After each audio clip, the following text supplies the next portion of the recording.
Hey guys, hope you're having a good day. So today we're going to get into the Mellcom kind of 3-in-1, 4-in-1 string trimmer, pole saw, hedge trimmer combination unit. So we had gotten this in a group of trade-in pieces of equipment when I had sold the Poolin Wood Shark that we did a while back. So when we went through this initially in the triage video, we found out that it will run if it has fuel.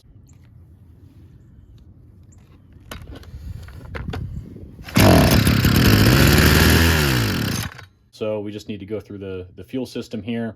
And then we found out that we had a tank crack. So let me show you that real quick there. So we got to repair that.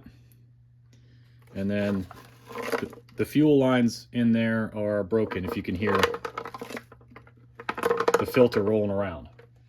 So we're going to be kind of doing the bare minimum on this one, just because it's kind of junky. So I'll probably replace the lines, repair the tank, and then see if it'll run, and we will go from there. And if it does run, we'll check out the attachments too and see if they'll work. So let's get into it. So first things first, I think I want to get the debris out of the tank. It is dry because there was that crack in the tank, so there's no fuel in there. It's just the line debris. And then I guess we'll take this intake filter housing cover off just to see what kind of access we have to the lines. There is a purge bulb underneath here that looks to be in good shape still, so I don't think we'll have to replace that.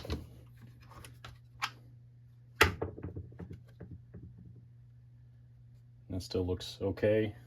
Get a little better view for you guys on what we're working with. So we got a grommet there, purge bulb, 2 lines, fairly simple. And they are pretty pliable still, so kind of curious why they broke off inside. Wonder why they drove a screw into that cap. Forgot about that from the original video.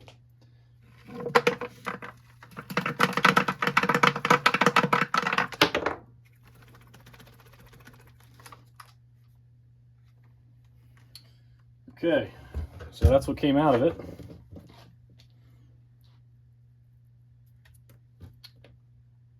It's like a little line clamp, and then the filter, which is really corroded. Trying to read that. It's like Clenning or something. Never heard of that brand. Okay, so there's still some stuff in there that needs to be sprayed out, but I don't want to be putting carb spray in there when I'm going to be trying to melt this tank back together. So let me position you a little bit better, and we'll, I think, try the soldering iron on that. Okay, our soldering iron is heated up. I just got kind of a chisel tip on it. This is an old one that I don't really solder with anymore.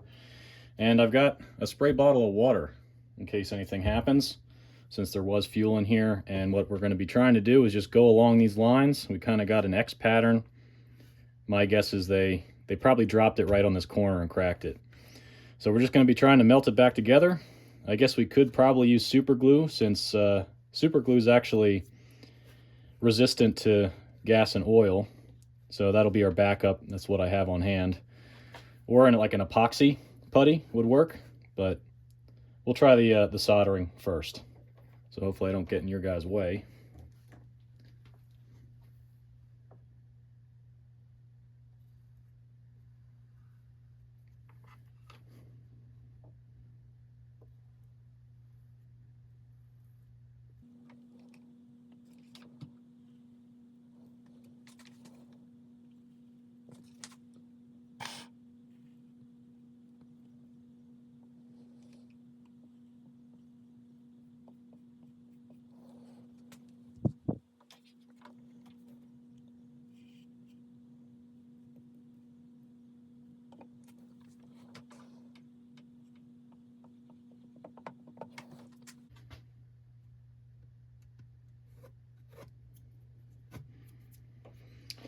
Yeah, I don't know. I might put a coat of super glue on there,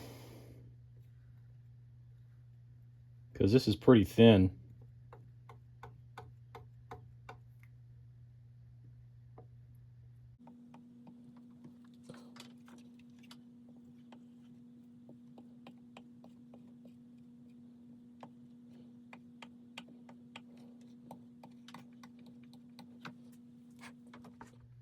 Okay, that might be as good as we're going to get melting it wise. I might go with a coat of like super glue on the outside here, because as we were heating it up, it kind of got a little thin. But that actually might hold.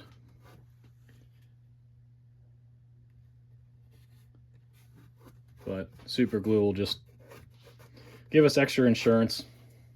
All right, just some Gorilla super glue. Just going to put a coating on the outside.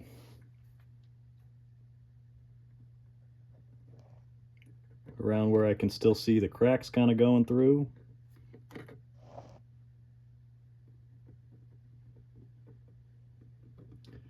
They are like melted over, but I'm really just trying to help myself out in case they're still cracked. And when I go to put fuel mix in here, I don't want to have to worry about doing this with fuel mix in the crack.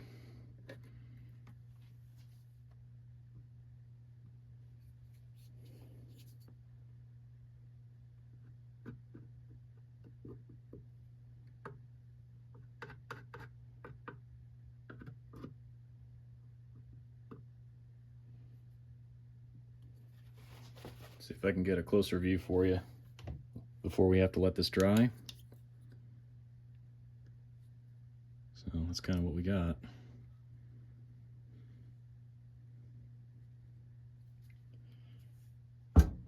We're gonna have to let this sit, let it dry, and then we'll tackle the fuel line side of it. All right, so it's the next day here, and we had this thing curing for pretty much 24 hours at this point, and it's nice and solid, and it looks like it coated the area pretty well. So one quick story on the super glue solution.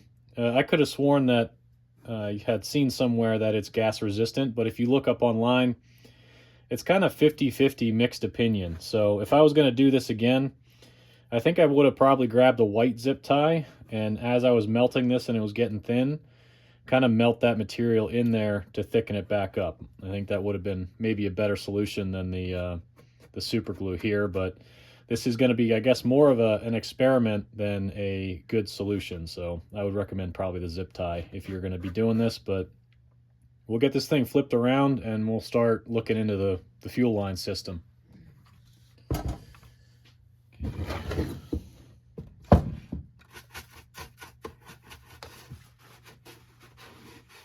Okay, try to sneak in here, pull these lines off, and I think we'll try to pull the grommet off then.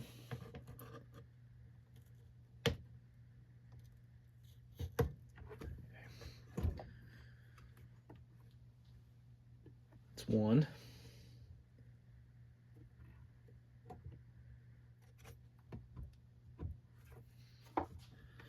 Let's cut that one since we're not going to reuse it anyway. It's kind of on a bigger barb.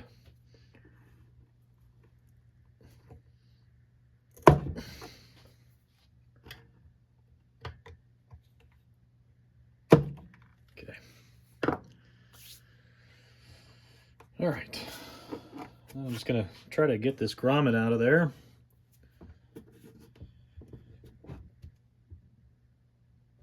There we go.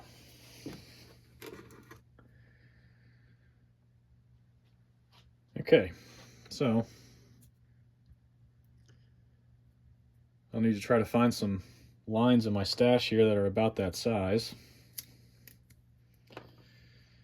But before I do that, I'm going to go spray this out outside quick, and I'll be right back. Okay, so back in, it's decently clean. There's some staining on the bottom of the tank, but it'll be fine for what we're doing. And I found some equivalent line that should fit through that grommet. So I'm going to use this for this longer piece for the filter line, which I got a new one here. It's just a generic filter. And then I got a little shorter piece for the return. So on this one, there's two barbs that are real close together. All right, so I think this bigger one down on the bottom, right here, is the feed, and this one's the return. So that's what we're going to hook it up like, and we're going to purge it just to make sure. We can always swap them around. But I want to make sure this is kind of cut to the length I need. which is probably something like that.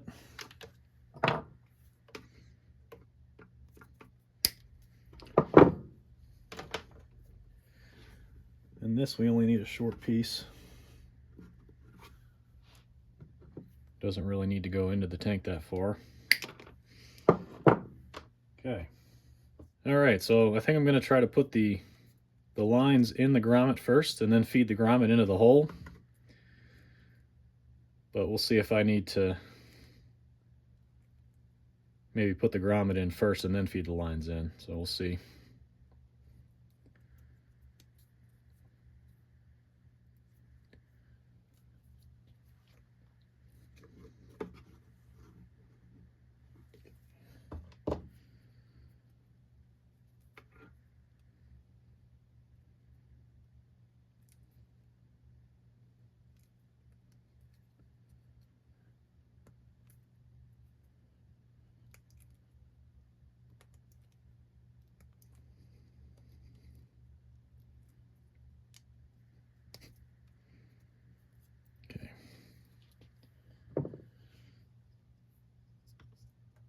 Stick the filter on the end.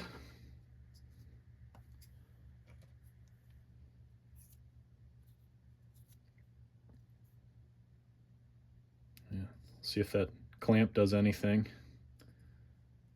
No, I'm gonna leave that off.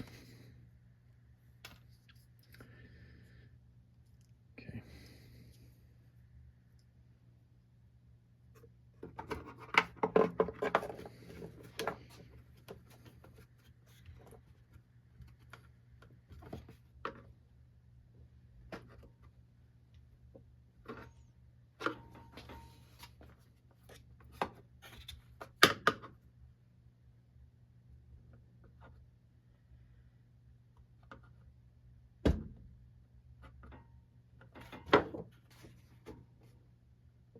All right. All right, so we're in there. See if I can't get you a better view for connecting these. Okay, not really the best view. I'll probably have to just get a photo for you guys, but we've got a barb back in here, which I think is the feed, and then this one is the return. But like I said, we'll probably have to learn that on the fly. All right, so this outer one was the return, and the inside one was the filter. So I think I'm going to have to trim the filter so it doesn't kink, just by a little bit.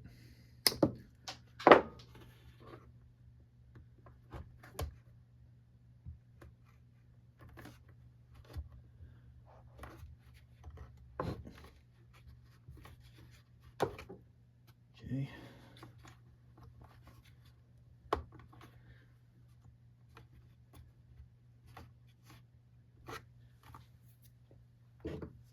All right, I think that's it.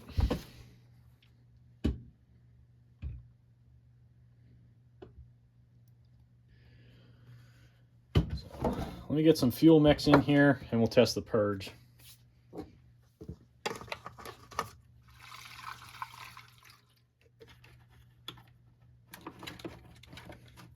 So, let's hope this purge holds. So what we're hoping for is that fuel comes up this line and out this line. If it doesn't, we got them backwards.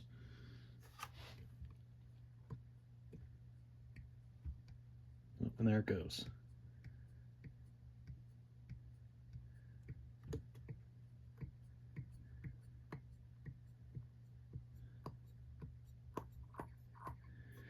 It's in the purge.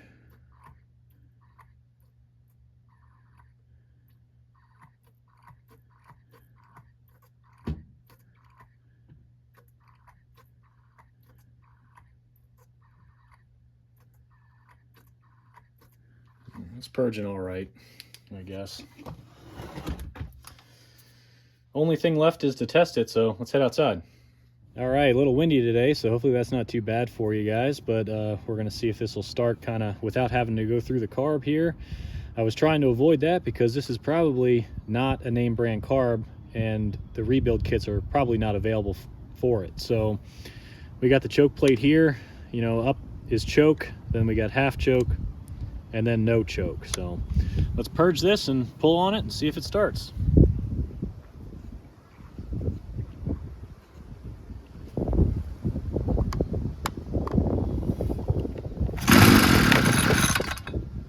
That's a good sign.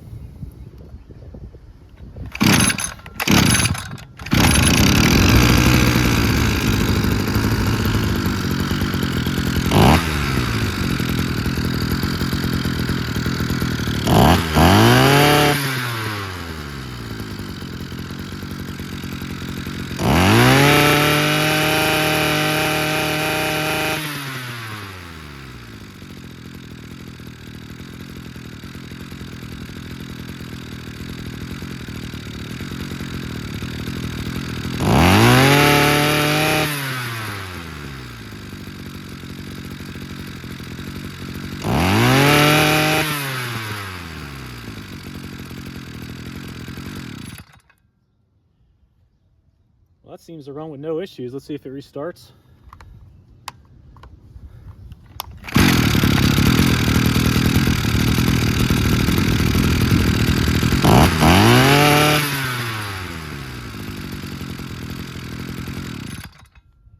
Well, that's great. It seems to start and run fine, restarts fine, and I guess the only thing left on this is to take a look at those attachments. So let's run back inside. All right, well, it's been about a week. I actually had to stop after the last clip, and where we left off was this thing runs fine. You might have noticed that I did not tune it. That's because it's got like a special single pin offset screw, which I don't have the tool for. I'll have to post a picture up for you guys. That's for both the idle speed and I guess a mixture screw at high. So I didn't have that, but it seemed to run okay, so we're going to leave it as is. And the good news with it sitting, it has fuel mix in it. Our tank repair is still holding. So that's kind of a good test for that. But we'll get this, this intake cover back on. I'll show you the attachments that we have and then how they connect to this thing.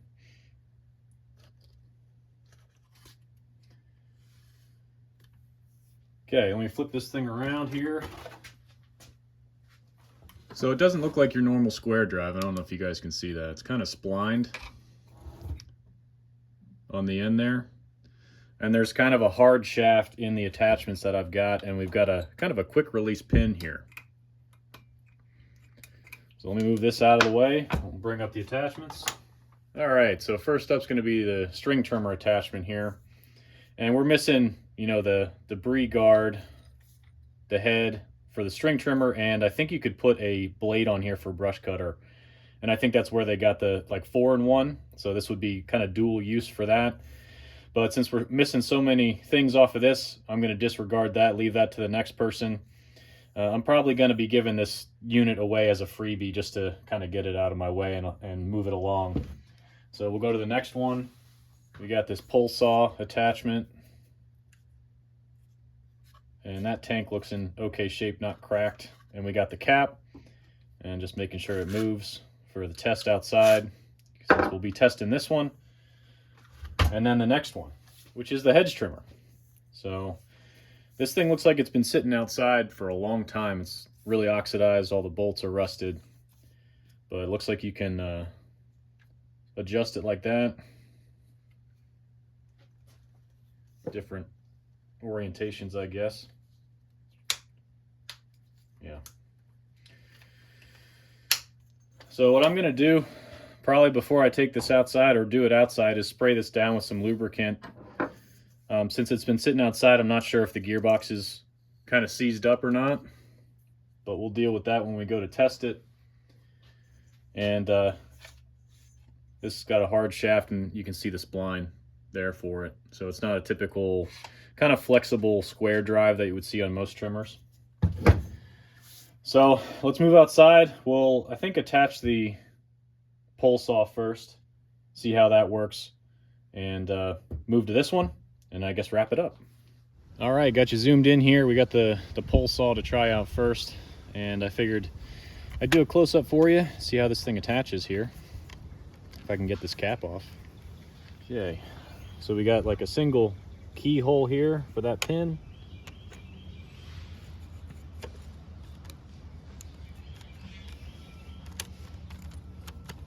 All right, and it locked in there. So, all right, so let me get you zoomed out here. We'll kind of show the entire unit and see if that pole saw will work. Okay, this is pretty much the best I could do. This thing's pretty long, so let's get it started up, and I'll probably bring that pole saw closer to you for when I actually get it running.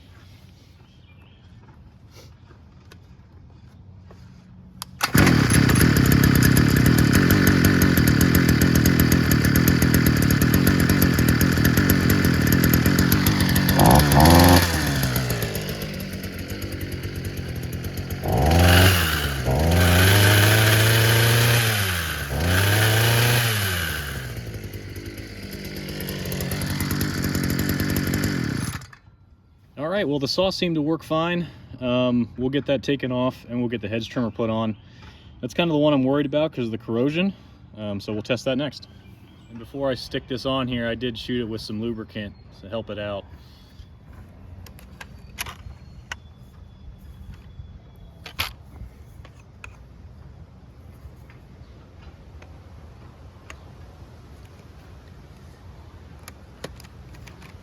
Okay. All right, same deal. Gonna start it up and bring the head closer to you guys so you can see.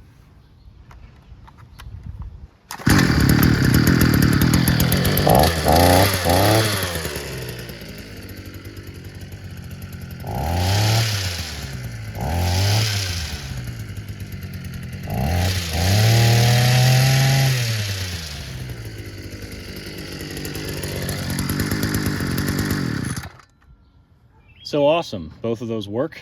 And like I said, we're not gonna mess with the string trimmer one.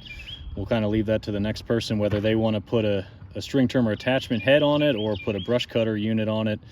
That'll be up to them, because this will likely be just given away as a free unit to get it out of my storage area. So yeah, I think that's it. Well, okay guys, I think I'm gonna wrap this one here. You know, we got it running and we tested the two attachments that it does have. You know, like I said, I'm not gonna go through the full gambit on this one, track down string trimmer parts. That'll be for the next person, because this will probably be just a giveaway unit. And I'm not sure if I mentioned it in this video, but in the last video, I did say this was headed to the scrapyard if I didn't take it. And I'm happy to see it was really only a simple fuel line and fuel filter replacement fix. So sometimes that's the majority of the reason why people throw away equipment. They just don't want to work to get it running again, and maybe the fact that it does run now will warrant someone trying to find string trimmer parts. So hopefully what we covered helped somebody out, or you guys found this entertaining. Thanks for joining me on this one, and I'll catch you on the next one.